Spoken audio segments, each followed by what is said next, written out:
I'm Alexa Schwerha with Campus Reform. The Department of Education is expected to finalize changes to Title IX that would expand the definition of sex to include gender identity as a protected class against discrimination.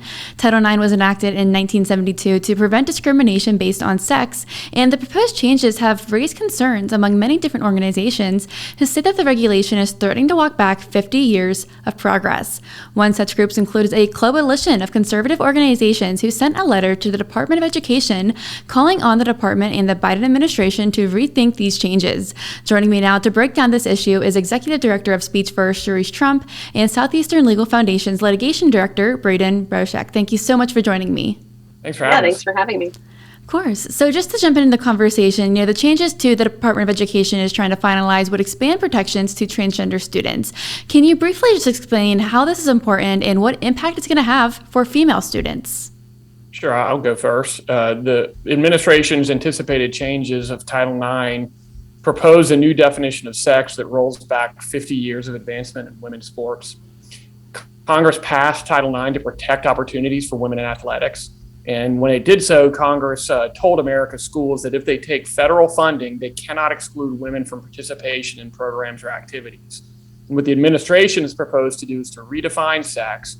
It no longer means woman and a man. It now will include sex stereotypes, sex-related characteristics, and sexual orientation.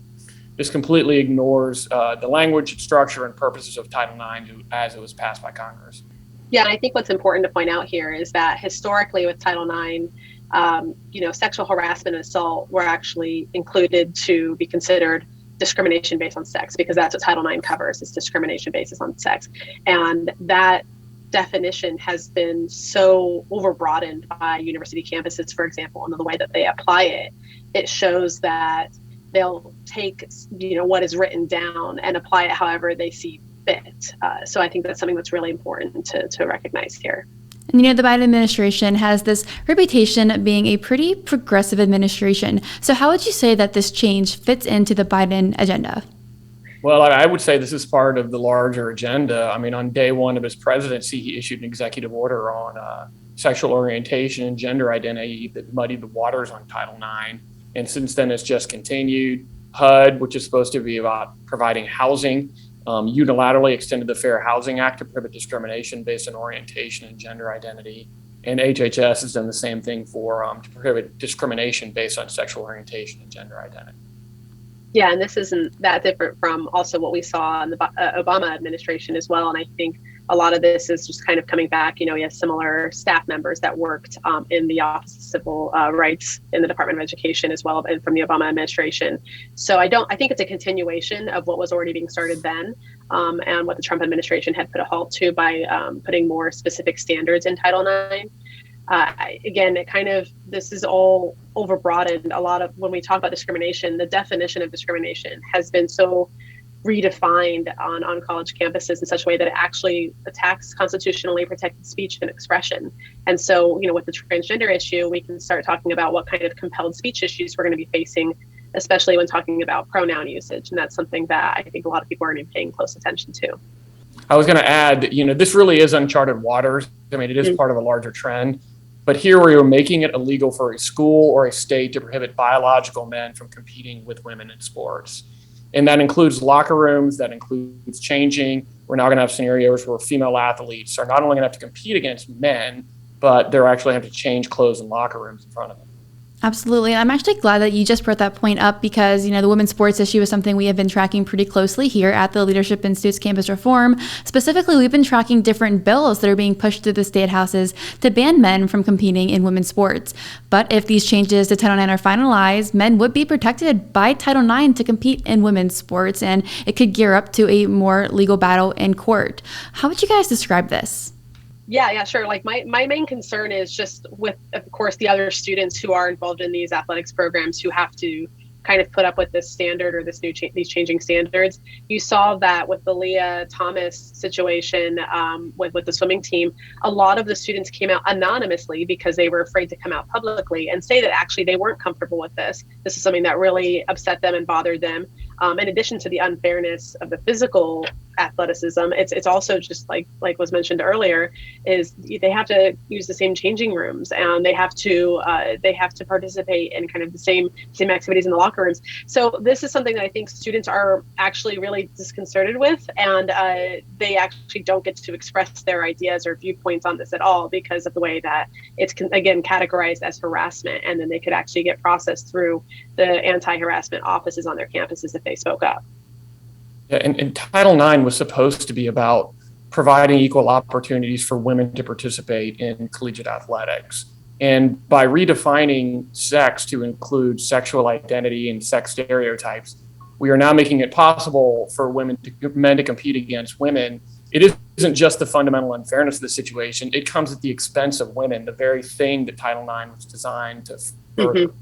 Yeah, it was the feminist movement that pushed to include sex, to create a standard for discrimination based on sex for all of this. So, I mean, I think that's really ironic that we've kind of done full circle here. And it deeply ironic because Title IX has been a massively successful civil rights program in leveling the playing field in athletics for both women and men. And the work is not finished, but it's further along than it's ever been. And just as we stand on the cusp of it, we're going to engage in this radical experiment in social engineering that's going to come at the expense of the very women Title IX is designed to protect.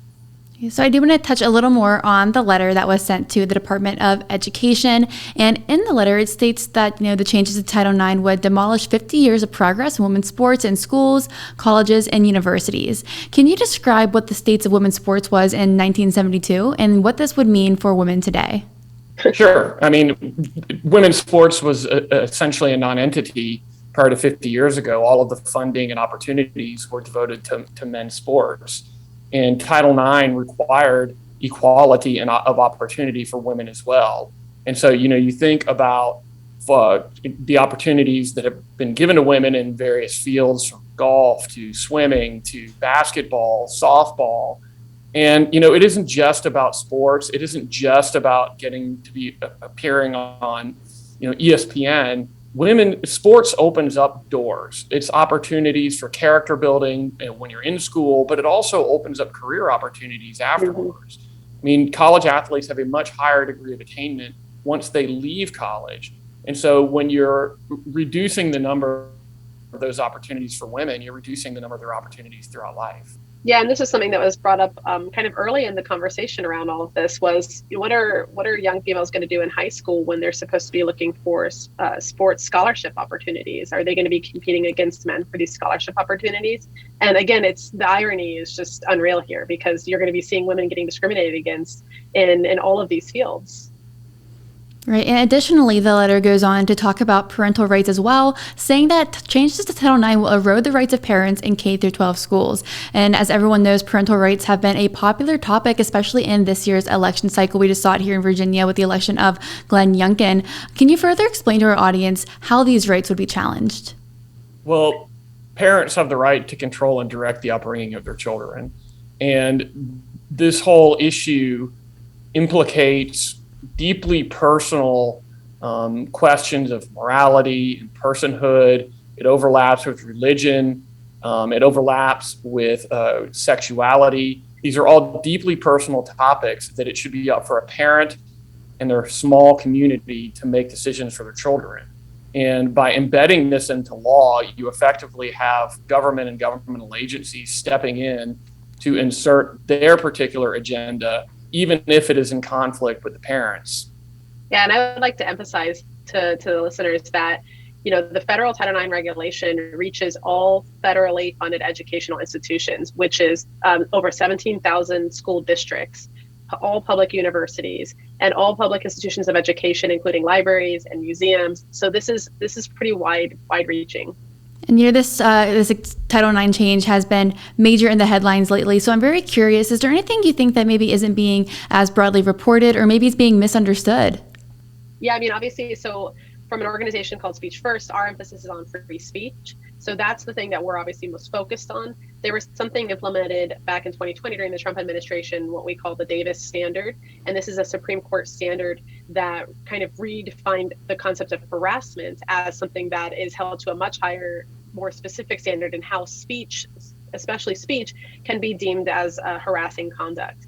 And I know it gets a little bit into the legal weeds, but I think it's important that, this is most likely a standard that will be removed when the Biden administration is reviewing Title IX regulations, specifically to open the door in how universities can process harassment on campus with regards to transgenders. So I think this is something that we need to pay close attention to. A number of universities have already, to this day, never followed the 2020 rule, in that they deem most types of speech and expression under the category of harassment.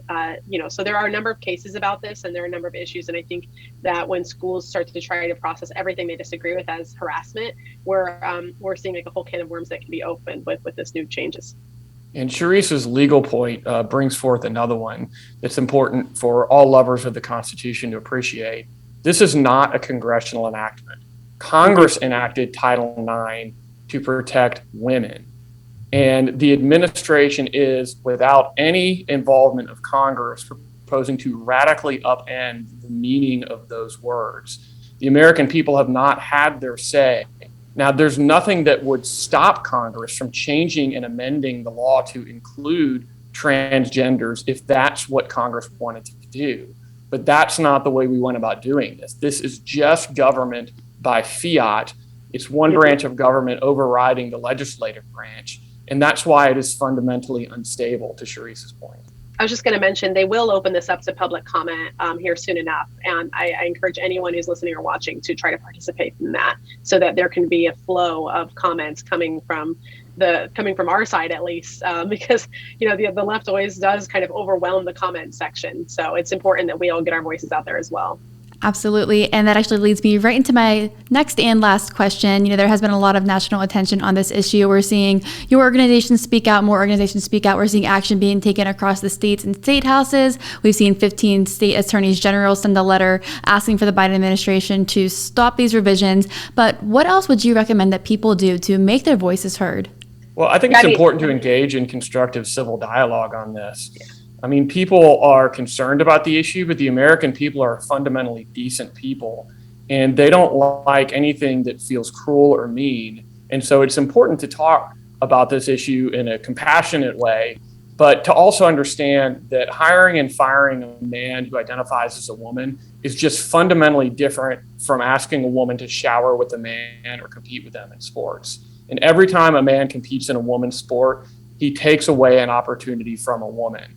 It doesn't take an opportunity away from a woman to say that an employer cannot fire a man who thinks he's a woman. Yeah, and as Braden mentioned, this isn't constitutionally being changed, so it's important. Or sorry, not constitutionally, but it's not being congressionally changed. So it's important that folks call their local representatives and get out in the media, get on the press, and try to be as much outspoken as possible in the public sphere to apply that that public pressure on Congress to step in, or if the administration, let them know this is very unpopular. Again, it's our organization. Both of our organizations are legal organizations, in that we pursue cases where students' rights are being violated or individuals' rights are being violated. So there's always a legal path, of course, but it's much slower and much longer. So I do encourage folks to go out there on the press and media and try to utilize it as much as possible.